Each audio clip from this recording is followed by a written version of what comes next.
Hello dear students, welcome to class 12th Business Studies videos. We are doing Consumer Protection chapter and this is part 3 of this chapter.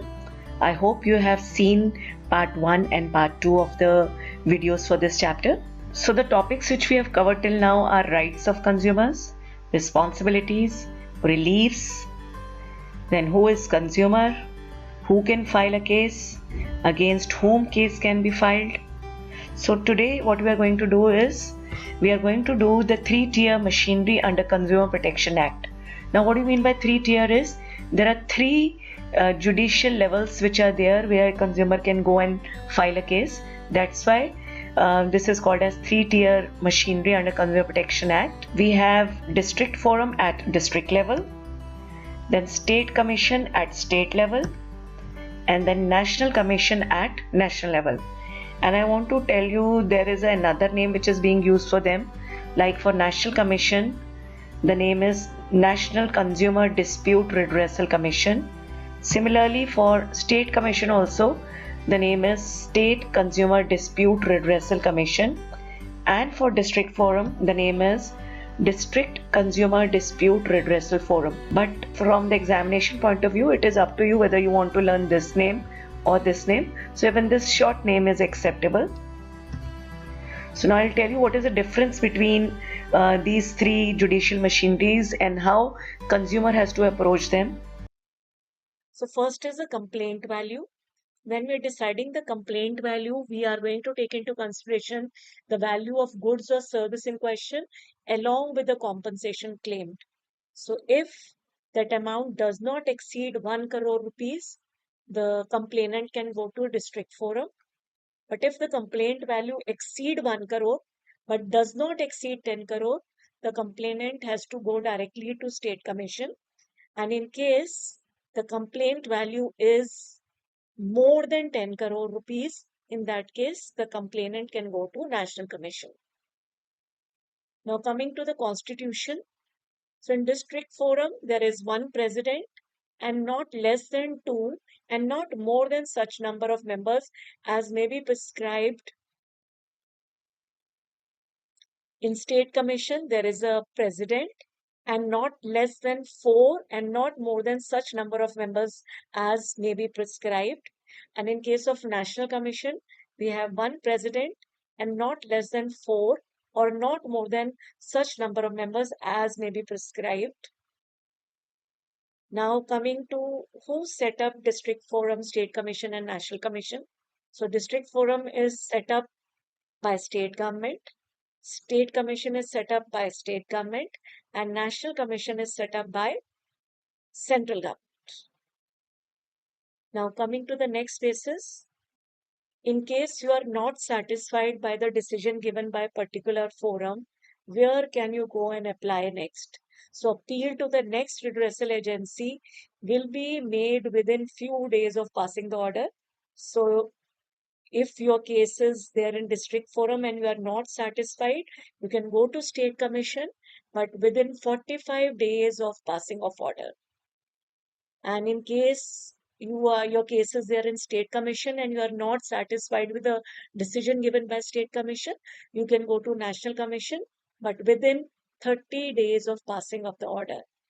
And in case of your case is there with national commission, you can go to Supreme Court within 30 days, but you can go to Supreme Court only if you have directly applied to National Commission, which means that the complaint value is more than 10 crore.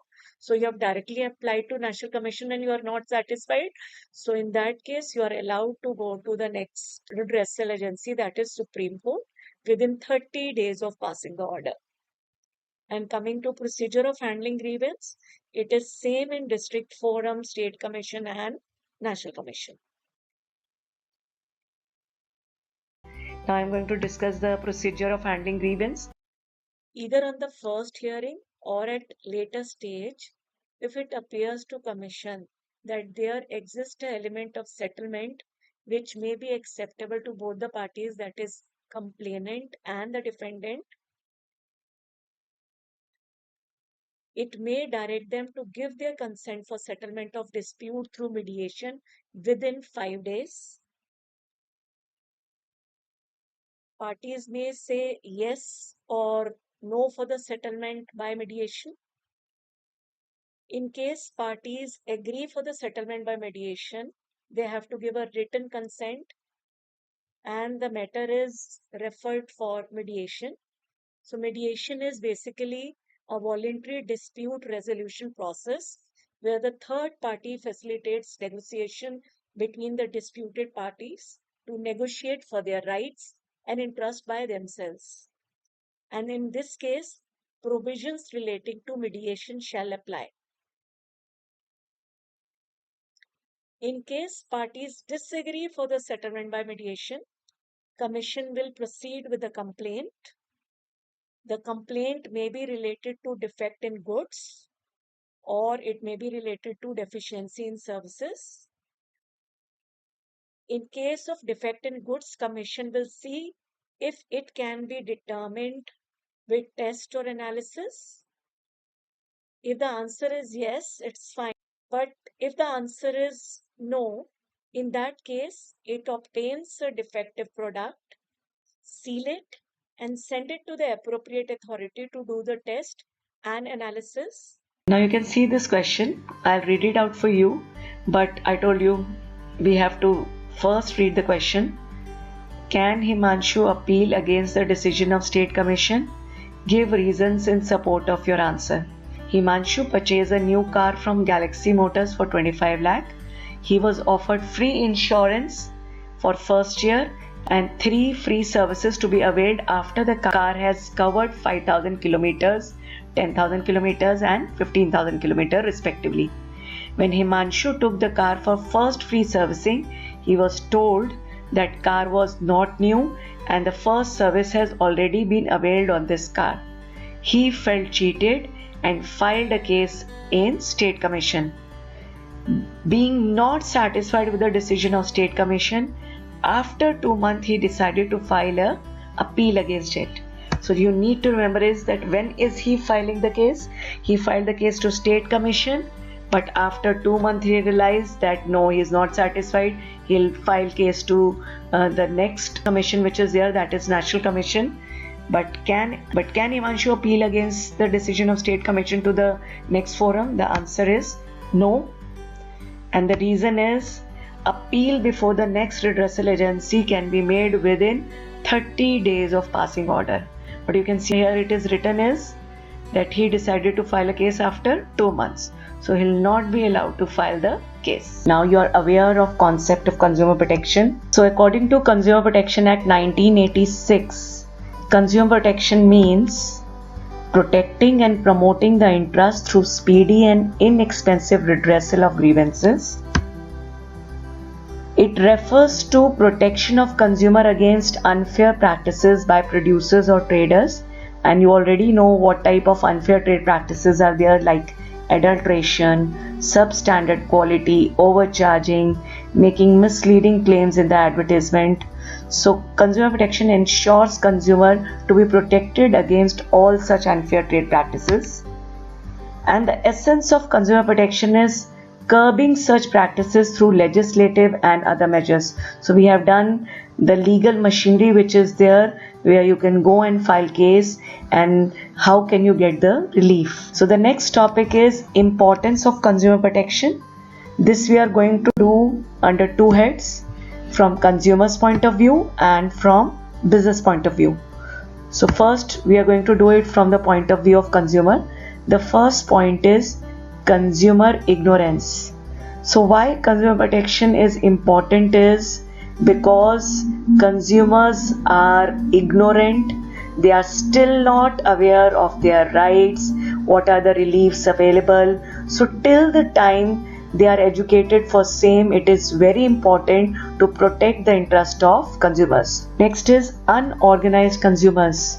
So why consumer protection is important from consumers point of view is because consumers are not yet organized in India. In India, we do have some consumer organization which are working in this direction, but right now they are not very powerful. They don't have the government backing, they don't have funds with them, so they are not able to do something very prominent in area of consumer protection.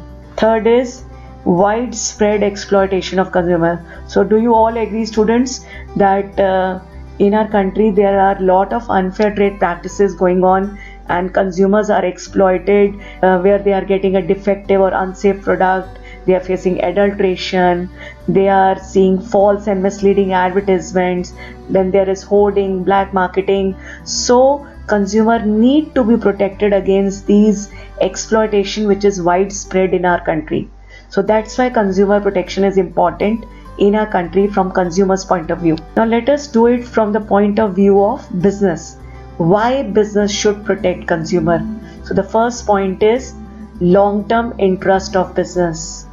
You know that if you want to earn profit in long run, the only way out is profit maximization through customer satisfaction. So the businesses which are taking care of the consumer's interest and they are not exploiting them, they are getting repeat sales, and their customers are also giving good feedback about the business to the other customers also. So such type of businesses which take care of interest of customers, they are the business which are going to get profits in long run. So that's why it is important that business should take care of the interest of customers. Second is business uses society's resources. So can you tell me what type of resources are required for doing business? You need money, machine, raw material. So everything, all the resources what you need in your business, they are provided by society. So it is your responsibility that whatever goods and services which you are producing, they are there to protect the interest of consumers in particular and public in general. Social responsibility. So children, we have done this in class 11th also, that business has certain social responsibilities. So business has social responsibilities towards different interest groups like employees, government, society, employees, and out of all these stakeholders, the most important stakeholder is consumer, and business should take care of the interest of the customers as well. Next is moral justification. So it is a moral duty of any business to take care of consumer interest and avoid any form of exploitation. So business should not indulge in any unfair trade practices, and it is morally not right where you are indulging in all such unfair trade practices to earn profit for your business. Next is government intervention. A business engaging in any form of exploitative trade practices would invite government intervention or action, and we all know when government is intervening or taking some action, those actions will tarnish the image of the business. So if business is not taking care of the interest of consumers, government may impose some fine, or they may tell you to shut down your business. So all these intervention from government sides are very costly. They also impact the image of the company. So it is very important that business should avoid these government intervention and take care of the interest of consumers. So we have done this importance from the point of view of consumers. So there are 3 points, and from the point of view of business there are 5 points. If in exam the question comes that what is importance of consumer protection, suppose it is here for 4 marks, so I would advise you to write 2 from the point of view of consumer and 2 from the point of view of business. Don't write only from the point of view of business. It is always better that you write for both, unless it is mentioned that you have to write the importance of consumer protection from either consumer's point of view or business point of view. Next is role of consumer organizations and NGOs. So I told you there are a lot of NGOs which are working in field of consumer protection and educating consumers about their rights, reliefs and other things. And this is the picture of NGO called as Voice. They are actively participating in educating consumers and spreading consumer awareness. There are certain other popular consumer organizations like Common Cause Delhi, then Consumer Guidance Society of India, Mumbai, Citizen Action Group, Mumbai, then Consumer Education and Research Center, Ahmedabad, Then this is CUTS, Consumer Unity and Trust Society. So you should remember 3-4 names of the NGOs which are working in the field of consumer awareness. Now we are going to do what are they doing, what are these consumer organization and NGOs doing, what is their role, and in which area are they working. So the first point is educating the general public. So they are educating the general public about consumer rights, and they are organizing various workshops, seminars. They are making consumer aware of their rights, responsibilities, judicial machinery. Second is publishing periodicals and publications. So they have certain magazines and columns where they are regularly publishing consumer problems, legal reporting, relief available, and the other matters of interest to the consumers. So this is one of the magazine, The Aware Consumer. So by publishing these periodicals and magazines, they are making people aware of all the issues related to consumer protection. Next is carrying out comparative testing of consumer product in accredited laboratories and to test relative qualities of competing brands and publishing the test result for the benefit of consumer. Now what do you mean by comparative testing is they will take out a sample of different types of product in the market and they will send those samples to the laboratory, and whatever test results are there, they are going to publish it so that all the customers can see the test results or the laboratory results, and then they can take a wise decision as to which product is best out of that. So like you can see this picture, they have done a comparative testing of various mixed fruit juices and drinks of different brand, and they publish it so that consumers can read it and they come to know the reality.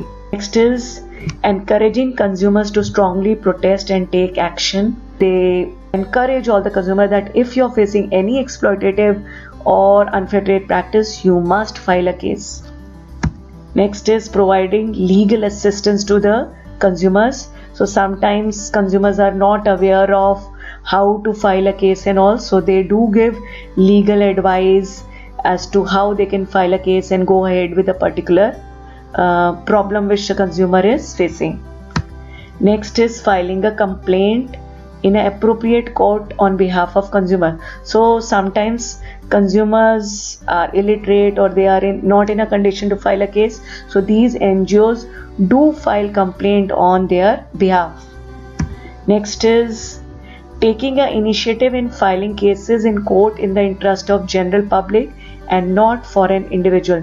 Now what do you mean by this is sometimes there are some problems which are faced not by one individual but large individuals in a particular area, so they take an initiative and they file a case in such case. You need to remember one more important thing from this chapter. This is Latin phrase caveat emptor, translates to let the buyer beware. This expression basically means that the person who purchased the product had no recourse if they were injured by a faulty product or service. So buyer should be aware of what goods and services he is buying. The buyer should be aware, but this approach is being replaced by caveat venditor. So caveat venditor, this phrase means let the seller beware.